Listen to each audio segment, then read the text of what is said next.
어제 저희 청년부 2명의 결혼식이 있었습니다. 오랜 기간 청년부 안에서 신학을 함께 하며 이제 두 사람이 한 몸으로 되겠다 하나님 앞에서 서약을 하는 부부로서의 신의와 사랑을 다짐하는 시간이 있었습니다. 결혼 생활에서는 부부로서의 신의와 사랑이 필요합니다. 신의와 사랑. 제가 만일 결혼을 하지 않았거나 결혼하기 전에 말씀을 드린다면 아마 사랑과 신의라고 하며 사랑을 앞세웠을 겁니다. 그런데 결혼 10년 차가 되다 보니까 왠지 믿음과 의리라는 신의에 강조점을 두게 됩니다. 결혼하신 분들은 다 아시죠? 저만 그런 거 아니죠? 물론 사랑이 없는 것은 아닙니다. 그러나 결혼 생활이 길어질수록 알게 되지요. 적어도 이 사람이 나를 남편으로, 아내로 인정하고 자녀와 가정을 위해 노력하며 끝까지 부부로서의 약속을 지킬 것임을 서로가 인정하고 의지할 수 있을 때 이 결혼에 끝까지 유지할 수 있게 된다는 겁니다. 신뢰할 수 있을 때 더 사랑할 수 있습니다. 온전히 믿고 의지할 수 있을 때 사랑은 지켜집니다. 여기 계신 결혼하신 성도 여러분, 사랑과 더불어 믿음과 의리라는 신의를 지키시는 남편과 아내 되시기를 바랍니다. 왜 오늘 제가 결혼에 대해서 먼저 이야기를 했냐면 실은 오늘 말씀과 관련이 있기 때문입니다. 오늘 말씀 예레미야 31장 31절을 함께 읽겠습니다. 여호와의 말씀이니라. 보라, 날이 이르리니 내가 이스라엘 집과 유다 집에 새 언약을 맺으리라. 아멘. 새 언약, 이스라엘과 새로운 언약을 맺으시겠다는 하나님의 말씀이었습니다. 새로운 언약이라고 하니 우리는 이미 그 전에 어떠한 언약이 있음을 알게 되는 부분입니다. 전에 있었던 언약, 이전에 언약이 있었던 것이죠. 그럼 이전 언약은 무엇입니까? 32절에서 힌트를 얻을 수 있습니다. 제가 읽어드립니다. 32절 상반절입니다. 이 언약은 내가 그들의 조상들의 손을 잡고 애굽 땅에서 인도하여 내던 날에 맺은 것과 같이 아니할 것은, 새 언약이 있고 이전 언약이 있는데 새 언약은 이것과 다를 것이라고 말합니다. 그러면서 이전 언약에 대해 기록을 해주고 있죠. 바로 하나님께서 이스라엘을 애굽 땅에서 인도하여 내신 때에 맺은 언약이라고 말입니다. 그것은 곧 우리가 아는 시내산 언약입니다. 출애굽기 20장에서 하나님께서 이스라엘 백성과 언약을 맺으신 시내산 언약, 그리고 우리가 잘 아는 너는 나 외에 다른 신을 내게 두지 말라, 너를 위하여 새긴 우상을 만들지 말고 또 위로 하늘에 있는 것이나 아래로 땅에 있는 것이나 땅 아래 물속에 있는 것에 어떤 현상도 만들지 말고 그것들에게 절하지 말며 그것들을 섬기지 말라 하시며 십계명을 통하여 약속하신 바로 언약, 계약이었습니다. 마치 결혼 서약과도 같은 계약을 하신 것입니다. 이 언약의 계약으로 통하여 하나님은 이제 이스라엘의 신랑이 되어주시고 이스라엘은 신부로 살아가게 됩니다. 지금까지는 어떻게 살았던, 지금부터 하나님만을 사랑하고 하나님께로부터 나오는 사랑에 만족하는 백성이 되겠다, 서로 약속한 것입니다. 하나님 안에서 하나님을 섬기며 하나님과 그의 백성으로 말입니다. 이것이 시내산 언약의 내용이고, 이러한 이전 언약으로 이후 성경에서는 하나님을 신랑으로, 또 이스라엘 백성은 신부로, 또 이후에는 신랑 되신 그리스도 예수와 그를 맞이할 신부인 우리들에 대해서까지 결혼의 관계로 자주 설명되었습니다. 신랑 되신 예수 그리스도께서 다시 오실 때까지 우리는 그의 신부됨을 믿습니다. 하나님께서는 이렇게 이 언약을 맺으시면서 이 언약이 얼마나 소중한 것인지를 계속해서 보여주시는데요. 첫 번째 그 내용은 계약의 증표인 십계명을 돌판에 친히 기록해 주십니다. 사람들이 잊어버리지 않게, 돌판에 기록된 것은 영원히 변치 않기에 친히 하나님께서 십계명을 새겨 주신 겁니다. 그리고는 그 돌판을 보관할 수 있는 증거계, 즉 언약궤라고 불리는 것을 만들게 하십니다. 하나님께서 이 언약이 너무 소중하기 때문에 이 언약을 기억할 수 있는 증거를 삼으시고자 조각목으로 궤를 만드시고 그것을 순금으로 싸게끔 하시면서 그 크기와 모양까지도 알려주시는 하나님이셨습니다. 이뿐만이 아니시죠? 더 나아가 이 언약의 궤를 놓는 장소까지도 하나님은 말씀하십니다. 바로 성소, 그것도 성소한 가장 안쪽인 지성소를 말씀하시며 그곳에 하나님과 이스라엘의 결혼 계약이 담긴 그 증서를 보관하신 것입니다. 이만큼 하나님께서 이스라엘의 언약을 얼마나 귀하게 여기시는 것을 보여주는 것입니다. 하나님이 그의 백성이 된 이들을 얼마나 기뻐하시는지, 얼마나 사랑하시는지, 천지를 지으신 하나님이시지만 친히 인간된 이스라엘과 계약하시며 그들의 하나님이 되어주시겠다 약속하시는 하나님이셨다는 것이죠. 그리고 하나님은 그의 사랑하는 백성에게 말씀하십니다. 출애굽기 25장 5절과 22절 제가 읽어드리도록 하겠습니다. 출애굽기 25장 5절입니다. 내가 그들 중에 거할 성소를 그들이 나를 위하여 짓되 22절 거기서 내가 너와 만나고 속죄서 위 곧 증거궤 위에 있는 두 그룹 사이에서 내가 이스라엘 자손을 위하여 내게 명령할 모든 일을 내게 이르리라.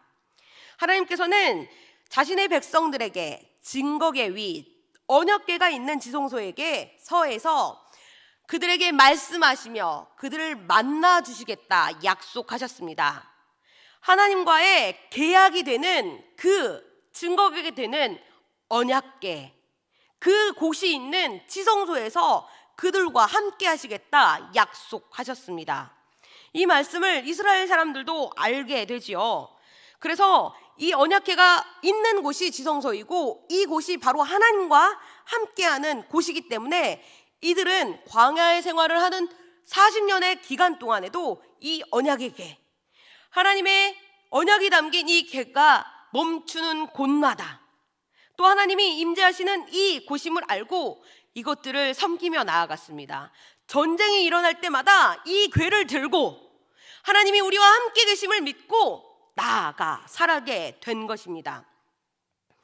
지성소, 언약에 있는 그 곳, 하나님이 임재하신 곳임을 기억하면서 말입니다.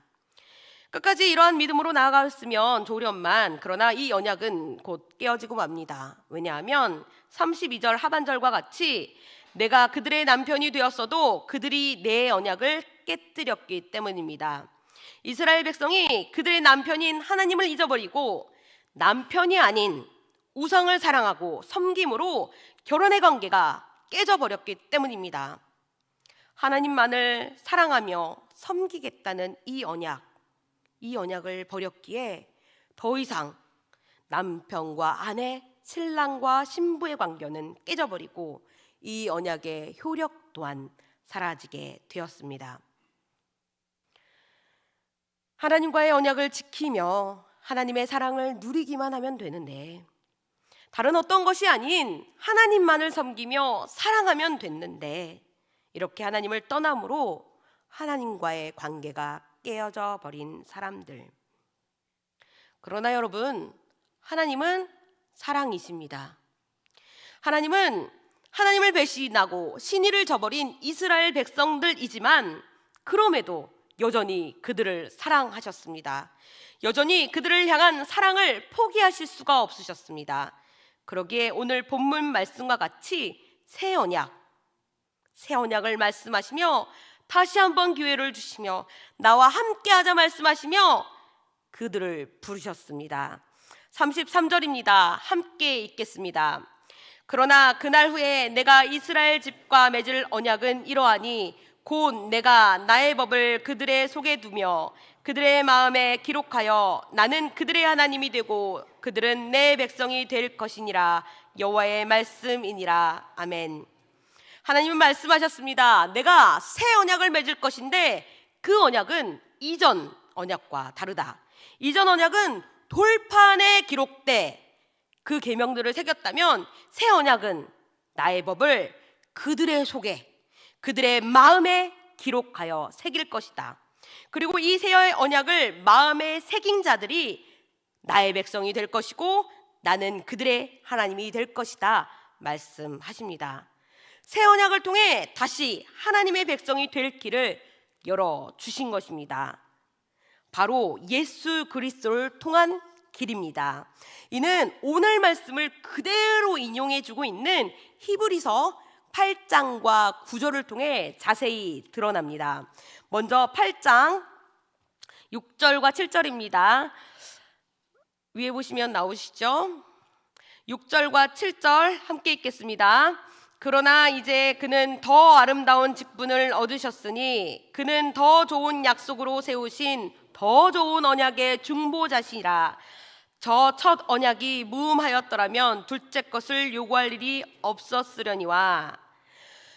6절 이후 7절 이후 계속되어지는 8절과 12절 말씀은 방금 우리가 읽은 예레미야 말씀을 그대로 인용한 말씀인데 이전에 설명을 해주는 구절입니다. 하나님께서 새 언약을 세우셨는데 이 더 좋은 언약인 새 언약의 중보자로 예수님을 세우셨다는 것이죠. 이를 히브리서 9장 15절을 보면 더 자세하게 발견할 수 있습니다. 15절 말씀입니다. 함께 읽겠습니다. 이로 말미암아 그는 새 언약의 중보자시니 이는 첫 언약 때 범한 죄에서 속량하시려고 죽으사 부르심을 입은 자로 하여금 영원한 기업의 약속을 얻게 하려 하심이라. 아멘.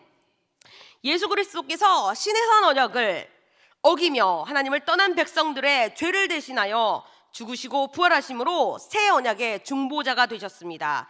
그리고 이제 예수 그리스도를 믿는 자들, 그 부르심을 받은 자들이 하나님과의 새로운 언약에 들어가고 되고 하나님의 새로운 백성, 하나님의 백성이 되어 그 기업을 받을 수 있게 되는 것입니다.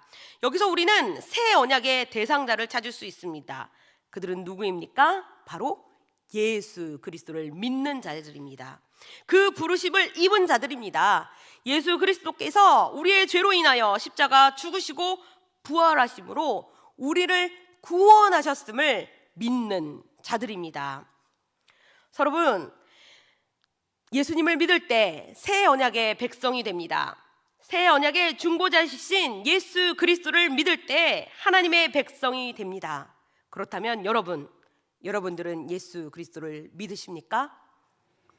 예수 그리스도께서 우리 죄 때문에 죽으시고 부활하셨으며 우리를 구원하심을 믿으십니까? 그렇다면 우리는 이제 새 언약의 백성이 되었습니다.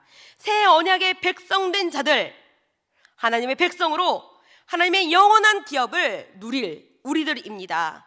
이 사실을 확신히 믿고 하나님의 은혜 가운데 사시는 분들 되기를 바랍니다. 하나님은 새 언약에 대해 이렇게 말씀하셨습니다. 예레미야 31장 33절 곧 내가 그 법을 그들 속에 두며 그들의 마음에 기록하여. 예수 그리스도를 믿는 우리들의 마음에 하나님의 법을 두셨습니다.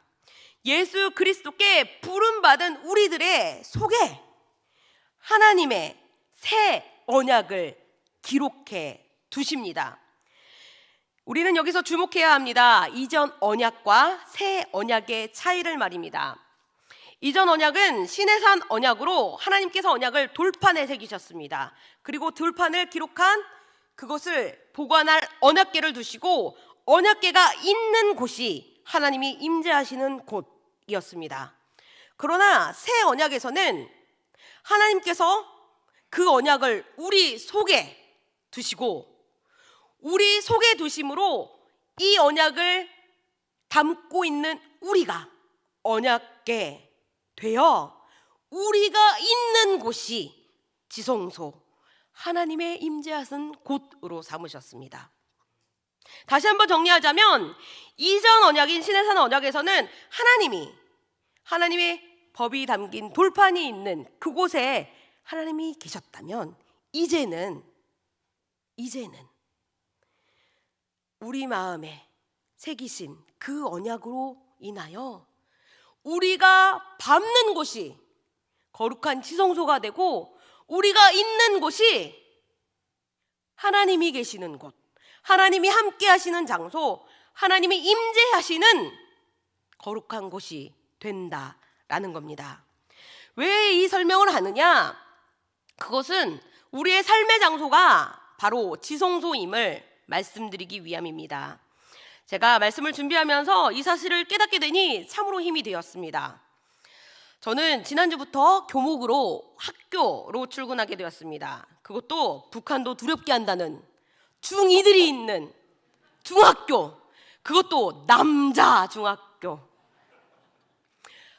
얼마나 마음이 불안하고 떨리는지, 내가 이곳에서 무엇을 할 수 있을지, 어떻게 해야 되는지, 무엇을 가르쳐야 되는지, 내가 교목으로 정말 감당할 수 있을지, 정말 여러 가지 생각이 들었습니다.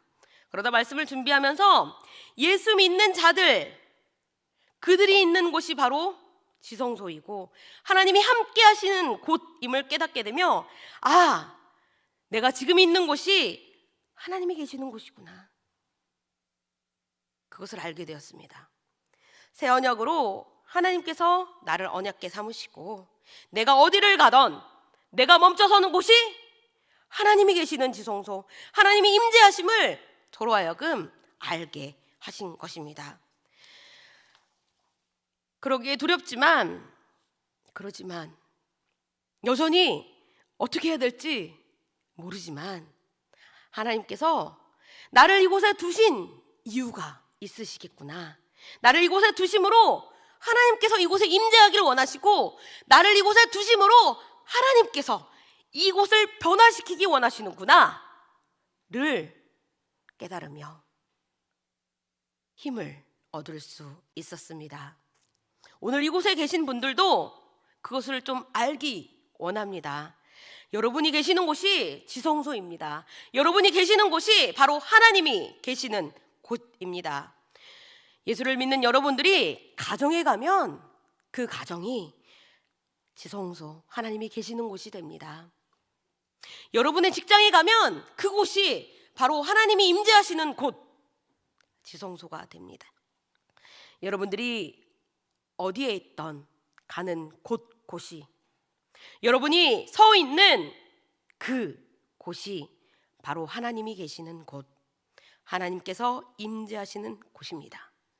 하나님께서는 여러분들을 통해 그곳을 변화시키기 원하십니다.